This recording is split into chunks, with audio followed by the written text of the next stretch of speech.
Gift and goods ये काफी popular term है जो बच्चा लोग के बीच में रहता है एज ए डिबेट की तरह कि भाई ये होता क्या है।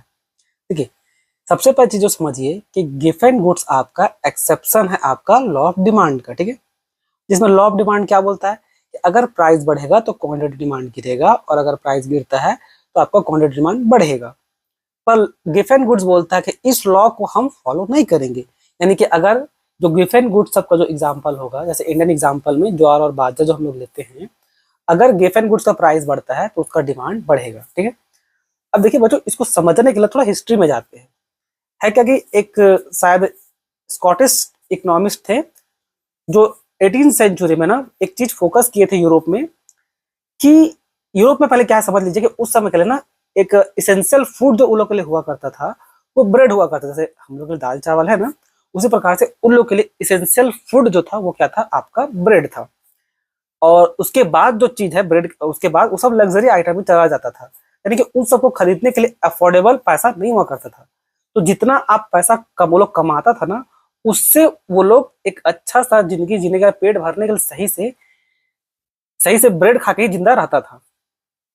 तो नोटिस क्या किए उस पीरियड में कि भाई जब प्राइस बढ़ा ना ब्रेड का, जब प्राइस बढ़ा ब्रेड का, तो बहुत कोई लोग ब्रेड को बहुत ज्यादा खरीद के रख लिया। ठीक है, बहुत ज्यादा खरीद के रख लिया क्योंकि उन लोगों को पता था कि जितना सैलरी है अगर ये और बढ़ा तो उसको अफोर्ड कर पाना बहुत मुश्किल हो जाएगा।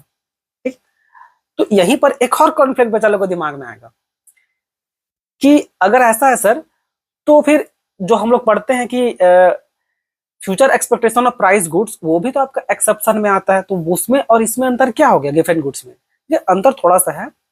गिफ्ट एंड गुड्स आपका जो है आपका सर्वाइवल का इसेंशियल आइटम है, जिसको आप अपना जितना पैसा है ना उतना वही अफोर्ड ही कर सकते हैं। ठीक है, लेकिन बात कीजिएगा जब एक्सपेक्टेशन ऑफ जो फ्यूचर प्राइस बोल रहे हैं, जो प्याज का जो आपको एग्जांपल दिया था, भाई प्याज बढ़ता है का दाम बढ़ने वाला होता था क्या, हम लोग उसको खरीद कर रख लेते हैं और आपको पलंग के नीचे डाल के रख लेते हैं। मिडिल क्लास फैमिली ऐसा ही करता है। ये बच्चों आप इसलिए कर रहे हैं ना कि दो चार पैसा बच जाए।